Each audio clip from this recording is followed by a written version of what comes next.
दोस्तों नमस्कार, मेरा नाम है मनीष कुमार सिंह और आप देख रहे हैं 4 पीएम महाराष्ट्र और आपका बहुत-बहुत स्वागत करता हूं। दोस्तों महाराष्ट्र में लोकल बॉडी के चुनाव से पहले उद्धव ठाकरे की शिवसेना थोड़ी और मजबूत हो गई है। जी हाँ दोस्तों, आपको बता दें कि महाराष्ट्र में शेतकारी क्रांति संगठन है जिसने उद्धव ठाकरे की जो पार्टी है शिवसेना यूबीटी में विलय कर लिया है और इसी के साथ कहा जा रहा है कि इससे उद्धव ठाकरे की पार्टी को और भी ज्यादा मजबूती मिल गई है। पिछले काफी समय से अगर हम देखें, विधानसभा चुनाव के बाद से ही उद्धव ठाकरे लगातार अपनी पार्टी को मजबूत करने में लगे हुए हैं और ये एक बड़ा कदम माना जा रहा है जब किसान जो क्रांति संगठन है वो उद्धव ठाकरे की पार्टी के साथ विलय कर गई है। आपको बता दें कि तस्वीरों में आप देख सकते हैं कि बहुत सारे जो नेता हैं वो मौजूद हैं उद्धव ठाकरे के साथ में। और अगर हम बात करें अरविंद सावंत की, उद्धव ठाकरे की पार्टी के नेता हैं और भी कई बड़े नेता इस मौके पर मौजूद रहे और उद्धव ठाकरे जो हैं उन्होंने इस मौके पर कई अहम बातें कही। उद्धव ठाकरे ने कहा कि कई सारे लोग हैं जो उद्धव ठाकरे और उनकी पार्टी को समाप्त करना चाहते हैं, लेकिन उद्धव ठाकरे और उनकी पार्टी दोनों समाप्त नहीं हो रही, तुले हुए हैं। हर एक मुमकिन कोशिश कर रहे हैं कि कैसे भी करके उद्धव ठाकरे और उनकी पार्टी को समाप्त कर दिया जाए, लेकिन हो नहीं पा रहा। उद्धव ठाकरे ने कहा कि इसीलिए नहीं हो पा रहा, वो सोच रहे होंगे कि क्यों नहीं हो पा रहा। वो इसीलिए नहीं हो पा रहा कि बहुत सारे अभी भी लोग ऐसे हैं जो वफादार हैं, जो पैसों पर नहीं बिकते और यही वजह है कि उद्धव ठाकरे और उनकी पार्टी अभी भी समाप्त नहीं हो रही है, बल्कि अब धीरे-धीरे और मजबूत होती चली जा रही है। ये बड़ी बातें उद्धव ठाकरे ने कही और तमाम नेताओं को, कार्यकर्ताओं को कॉन्फिडेंस में लिया, विश्वास जगाया कि आने वाले समय में उद्धव ठाकरे की जो पार्टी है शिवसेना वो और भी ज्यादा बड़ी और मजबूत होने जा रही है, खासतौर से आने वाले निकाय चुनाव की बात कर ले। और आपको बता दें दोस्तों कि इस समय महाराष्ट्र में जो नगर पालिका, महानगर पालिका, बीएमसी के चुनाव की जो तैयारियां अब धीरे-धीरे शुरू हो रही हैं, इसमें माना जा रहा है कि हर एक पार्टी जमीनी लेवल पर अपने आप को मजबूत कर लेना चाहती है, क्योंकि जब बात विधानसभा की थी, जब बात लोकसभा की थी, तो उस समय जो राष्ट्रीय लेवल के नेता हैं, वो भी काफ़ी ज़्यादा इम्पैक्ट और असर डालते हैं। लेकिन जब बात महाराष्ट्र में लोकल चुनावों की होती है, तो यहाँ के जो लोकल चुनाव हैं, यहाँ के जो लोकल मुद्दे हैं, वो बहुत ज़्यादा हावी होता है। कोई बड़ा नेता आकर के उसको बहुत ज़्यादा इन्फ्लुएंस नहीं कर पाता, ऐसा देखा जाता है और यहीं की जो क्षेत्रीय पार्टियाँ हैं, उनकी एक बहुत बड़ी भूमिका बन जाती है। और ऐसे में जब इस तरीके की ग्राउंड लेवल पर जो काम करने वाले जो पार्टियाँ हैं, जैसा अभी आपको बताया शेतकारी क्रांति संगठन, जो किसानों के साथ भी जुड़ी हुई है, तो ऐसे में अगर वो उद्धव ठाकरे के साथ आते हैं, तो निश्चित तौर पर ये उद्धव ठाकरे की शक्ति बढ़ाने का ही काम करेंगे। आपने देखा होगा कि विधानसभा चुनाव 2024 में समाप्त होने के बाद सबको ये लगा था कि महाविकास अघाड़ी टूट जाएगी और उद्धव ठाकरे की जो पार्टी है वो कहीं न कहीं जो है वो हाशिए पर चली जाएगी। लेकिन हुआ उल्टा, उद्धव ठाकरे ने मातोश्री पर बैठकें की, बहुत सारे नेताओं को बुलाया, कई सारे चीज़ों को लेके आत्ममंथन किया। हमने देखा कि कोंकण जो कमज़ोर, जिस पे उद्धव ठाकरे पहले मजबूत हुआ करते थे, जो शिवसेना मजबूत हुआ करती थी, वो कोंकण भी उनके हाथ से निकला। उसको लेकर के भी चर्चा हुई कि आखिर क्या कमियाँ रही, क्या चीज़ जो करना चाहिए था वो नहीं हुआ, क्यों निकला? ये तमाम एनालिसिस लगातार चल रहे हैं और इन सब के बीच में हमने ये भी देखा कि उद्धव ठाकरे कैसे एक-एक करके यूबीटी पक्ष को ज़्यादा मजबूत करने पर लगे हुए हैं।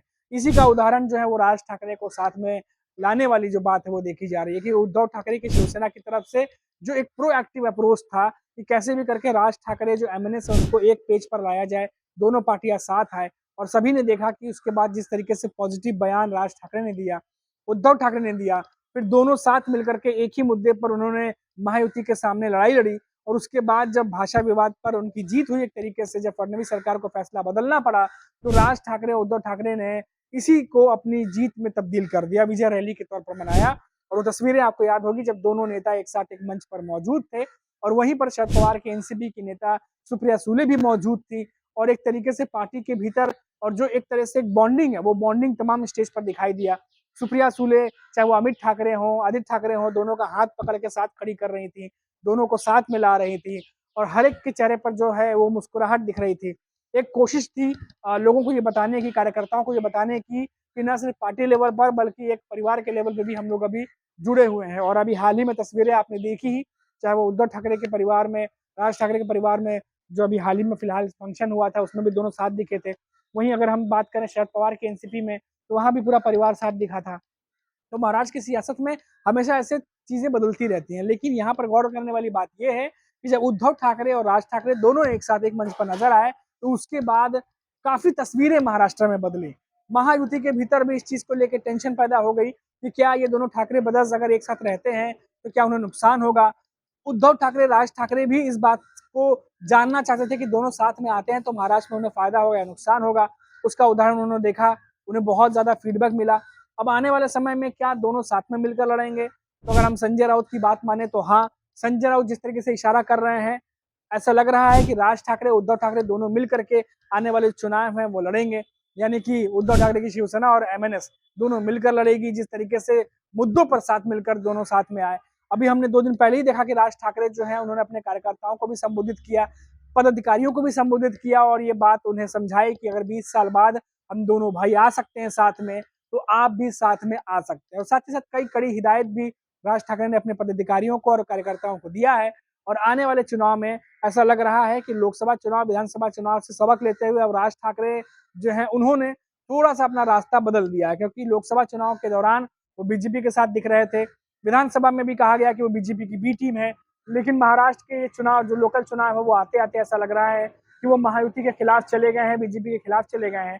और तमाम मुद्दों को लेकर जिस तरीके से फडणवीस सरकार पर हमलावर हैं, फडणवीस सरकार को निशाने पर ले रहे हैं, देख करके साफ मालूम चल रहा है कि आने वाले समय में कुछ बड़ा खेल हो सकता है। फिलहाल उद्धव ठाकरे, राज ठाकरे बातों में एक साथ हैं, मुद्दों पर एक साथ दिखाई देते हैं, लेकिन पार्टी का गठबंधन अभी तक नहीं हुआ है। और हाल ही में संजय राउत का बयान आया है कि गठबंधन होगा, हो सकता है, और दोनों भाई भी लड़ेंगे, इस पर कोई शक नहीं। इस तरह से कुछ बयान दिया संजय राउत ने, जो एक इशारा कर रहा है कि कुछ ना कुछ अंदर जरूर चल रहा है। क्योंकि अभी हाल ही में राज ठाकरे के साथ में संजय राउत भी एक मंच पर दिखे थे। उससे पहले हमने देखा कि उद्धव ठाकरे और बीच में हमने देखा कि आदित्य ठाकरे दोनों काफी पॉजिटिव बयान दे रहे थे राज ठाकरे पर। तो इसीलिए कहा जा रहा है कि क्या इस बार के निकाय चुनाव में कुछ अलग होने वाला है।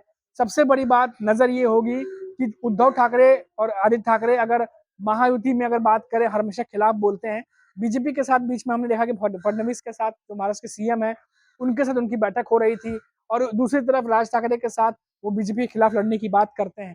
तो काफी चीजें जो है यहाँ पर इन दिनों कंफ्यूजन वाली भी दिख रही हैं। लेकिन इसमें एक बात जो है वो ये है कि क्या एकनाथ शिंदे इस स्थिति में क्या कुछ नई स्ट्रेटजी प्लान कर रहे हैं, क्योंकि हाल ही में दिल्ली गए थे। हमने आपको पहली रिपोर्ट दिखाई थी कि दिल्ली जाने के बाद किस तरीके से उनकी बैठक हुई है, क्या मीटिंग हुई है, वापस आए हैं, वापस आने के बाद अपने नेताओं के साथ बैठक हुई है, और बिन बैठकों में नई स्ट्रेटजी और नए प्लानिंग के साथ तैयारी चल रही है। तो इस बार के जो लोकल चुनाव है महाराष्ट्र के, जो निकाय चुनाव है, खासतौर से जो बीएमसी चुनाव है, ये चुनाव पार्टियों के भीतर भी बहुत कुछ परिवर्तन लाने वाले हैं। बहुत कुछ खेल चल रहा है अंदर, जो समय के साथ बाहर आएगा। फिलहाल सबकी नजर इसी पर टिकी हुई है कि उद्धव ठाकरे किस तरीके से दिन पर दिन अपनी पार्टी को मजबूत करते जा रहे हैं, जिसमें सबसे बड़ा उदाहरण जो अभी जो श्वेत क्रांति संगठन है, जिस तरीके से उद्धव ठाकरे के साथ जुड़ी है, ये कहीं ना कहीं कार्यकर्ताओं का मनोबल बढ़ाने का काम करेगी। और साथ ही साथ जो अन्य पार्टियां हैं, जो महाराष्ट्र में अन्य क्षेत्रीय पार्टियां हैं, उन्हें भी कहीं ना कहीं ये प्रेरित करेंगे कि क्या वो किसी और पार्टी के साथ भी जुड़ सकते हैं। क्या उद्धव ठाकरे जिस तरीके से उन्होंने खुलकर स्वागत किया है, क्या वो अन्य पार्टियों का भी अपने में जब विलय करेंगे, कोई पार्टियां साथ में आती है तो क्या वो उनका भी स्वागत करेंगे? ऐसा लग रहा है कि हो सकता है, बिल्कुल पॉसिबिलिटी है, क्योंकि इन दिनों उद्धव ठाकरे यूपीटी पक्ष को दिन पर दिन मजबूत करने में लगे हुए हैं। उनके इन तमाम फैसलों से और तमाम डिसीजन से तो यही लग रहा है। अभी के लिए इतना ही। आप देखते रहिए 4 PM महाराष्ट्र। लौटेंगे तो बात करेंगे फिर किसी बड़ी खबर पर। नमस्कार।